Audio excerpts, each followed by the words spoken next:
Assalamualaikum warahmatullahi wabarakatuh. Alhamdulillahillazi hadana lihadza wa ma kunna linahtadi laula hadanallah. Wassalatu wassalamu ala asrafil anbiya'i wal mursalin wa ala alihi wa ashabihi wa man tabi'ahum bi ihsani ila yaumiddin. Faqala Allah Ta'ala fil Qur'anil Karim, a'udzu billahi minasy syaithanir rajim. Bismillahirrahmanirrahim. Faman thaqulat mawazinuhu fa ulaika humul muflihun. Wa man khaffat mawazinuhu fa ulaika allazi khasiru anfusihim. Shadaqallahul azim. Barang siapa yang berat timbangan kebaikannya, maka dia adalah orang-orang yang beruntung. Barang siapa yang ringan timbang kebaikannya, maka dia adalah orang yang merugikan dirinya sendiri. Surat Al-Mu'minun ayat 102-103. Bapak-bapak, ibu-ibu rahimakumullah, bersyukur kita kepada Allah Subhanahu wa Ta'ala karena Allah telah banyak memberikan nikmat dan karunia-Nya kepada kita dalam bentuk rezeki yang kita nampak maupun rezeki yang tidak nampak. Kemudian Allah telah memberikan rahmat-Nya kepada kita sehingga kita menjalankan kehidupan ini dengan begitu baiknya sesuai dengan apa yang telah diarahkan oleh Nabi kita sallallahu alaihi wasallam. Kemudian salawat dan salam semoga tercurahkan kepada baginda Nabi Muhammad sallallahu alaihi wasallam, karena beliau adalah uswatun hasanah sebagai manusia terbaik dunia ini, sebagai pedoman bagi kita untuk menjalankan kehidupan ini dari segi sendi-sendi kehidupan dunia dan arahan kepada kehidupan akhirat. Bapak-bapak, ibu jamaah subuh rahimakumullah, pada pagi ini kita akan membahas mengenai ashabul a'raf, yaitu pada saat di mana kita dikumpulkan di padang mahsyar, Allah akan mengadili kita, di mana Allah akan menghisab dan menghitung seluruh amal kita. Pada saat itulah manusia akan dibagi dalam 3 golongan. Yang pertama yaitu golongan ashabul jannah, yaitu golongan yang akan masuk surga. Orang-orang ini adalah orang yang beruntung karena mereka menjalankan apa yang Allah perintahkan di dunia, akan mendapatkan balasan di akhirat sesuai dengan rahmat Allah Subhanahu wa Ta'ala. Kemudian golongan yang kedua adalah ashabul nar, yaitu orang-orang yang akan dimasukkan oleh Allah di dalam neraka, yaitu orang-orang yang pembangkang, pencela, pengumpat, di mana mereka tidak menyadari bahwasanya apapun yang mereka kerjakan di dunia itu tidak sesuai dengan perintah Allah Subhanahu wa Ta'ala, sehingga Allah akan melaknatnya dan memasukkannya ke dalam neraka. Yang ketiga adalah ashabul araf, yaitu orang-orang sekelompok orang yang akan ditempatkan di araf, yaitu di mana al-araf merupakan tembok atau batas antara surga dan neraka. Disitulah ditempatkan mereka. Kenapa mereka ditempatkan di al-araf, bukan di surga neraka? Karena mereka dinilai amal baiknya dan amal keburukannya seimbang, sehingga dia harus menunggu keputusan Allah Subhanahu wa Ta'ala dan menunggu syafaat dari Nabi Muhammad. Disinilah fungsi syafaat Nabi Muhammad, di mana golongan-golongan orang yang seimbang antara amal baik dan amal buruknya akan diadili oleh Allah Subhanahu wa Ta'ala. Apakah Allah akan memasukkannya dia ke dalam surga atau ke nerakanya? Bapak-bapak, ibu-ibu rahimakumullah, golongan ashabul a'raf ini kita bisa lihat di surat Al-A'raf, terutama di ayat 46 sampai 49, di mana terjadi dialog antara orang ashabul a'raf dengan orang-orang di surga dan neraka. Orang-orang yang di ashabul a'raf ini bisa melihat mereka, orang-orang ashabul jannah dan ashabun nar, mereka berkomunikasi dengan mana tercantum di dalam surat Al-A'raf, yang artinya dan di antara keduanya, penghuni dan surga dan neraka, ada batas yang disebut Al-A'raf, dan di atas Al-A'raf ada orang-orang yang mengenal masing-masing dari kedua golongan itu, dan dengan tanda tandanya mereka menyuruh penghuni surga, salamun alaikum, salam sejahtera untukmu. Mereka belum dapat masuk ke dalam surga, tapi mereka ingin segera masuk. Dan apabila pandang ke arah penghuni neraka, mereka berkata, ya Tuhan kami, janganlah Engkau tempatkan kami bersama orang-orang yang zalim itu. Dan orang-orang yang di atas Arab menyuruh kepada pemuka kafir yang mereka mengenalnya dari tanda-tandanya, sambil berkata, harta yang kamu kumpulkan dan apa yang kamu sombongkan ternyata tidak ada manfaatnya bagi kamu. Itukah orang-orang yang telah kamu bersumpah tidak akan mendapatkan rahmat Allah.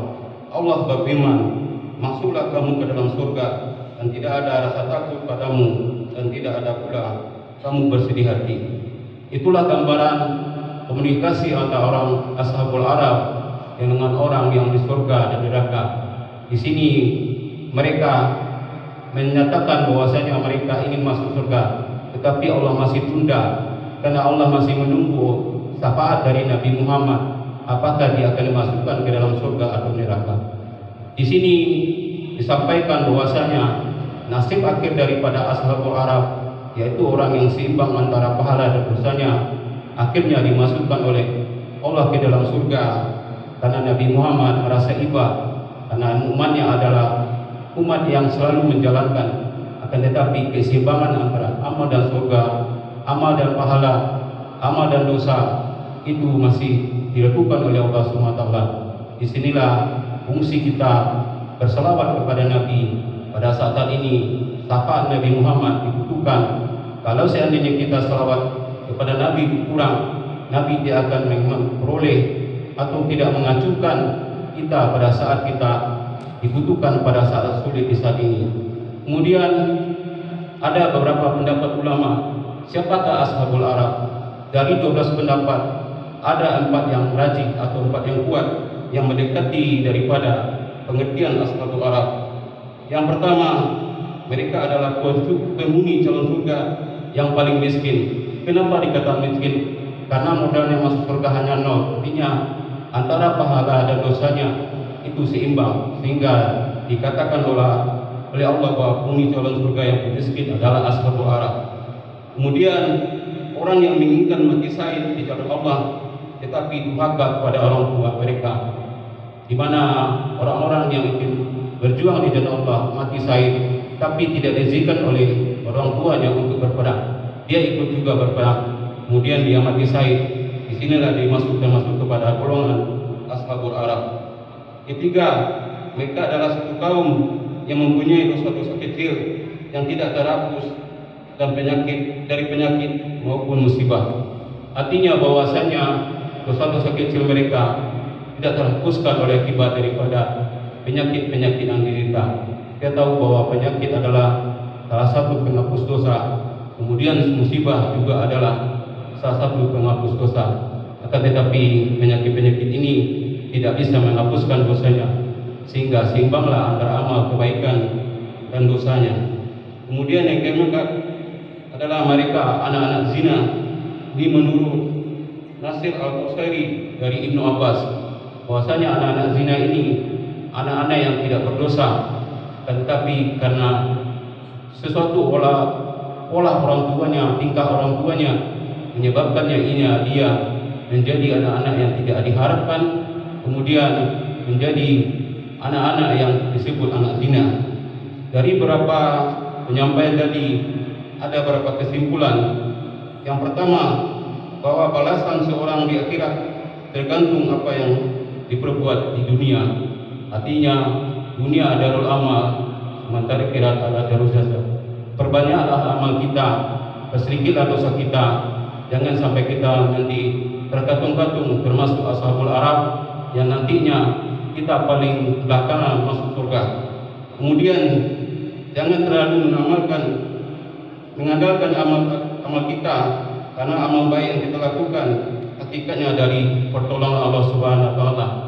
Jadi bapak-bapak, ibu, jangan kita bangga di dunia kita amal kita banyak. Kalau Allah tidak merhamat kita, amal kita tidak ada gunanya. Kemudian yang tiga, jangan berhenti selalu menghormati rahmat Allah dengan berbuat kebaikan, karena rahmat Allah dekat dengan orang-orang yang berbuat kebaikan. Seperti saya pada poin kedua tadi, bahwasanya rahmat Allah kita butuhkan, di mana rahmat Allah adalah yang paling sangat dibutuhkan pada masa manusia pada masa-masa sulit. Kemudian yang keempat, selalulah berselawat kepada Nabi, karena selawat kepada Nabi bermanfaat kepada kita pada saat kita dibutuhkan di padang mahsyar, di padang yaumul mizan, yaumul hisab, di mana Nabi akan memberikan syafaat kepada kita dengan tanda-tandanya bahwasanya umatnya bersalawat kepada dia. Itu akan terlihat dari tanda-tanda bahwasanya umatnya adalah umat yang suka bersalawat, maka Nabi akan memanggil dan memasukkan dia ke dalam surga melalui rahmat Allah Subhanahu wa taala. Bapak-bapak, ibu-ibu rahimakumullah, itulah Ashabul Araf.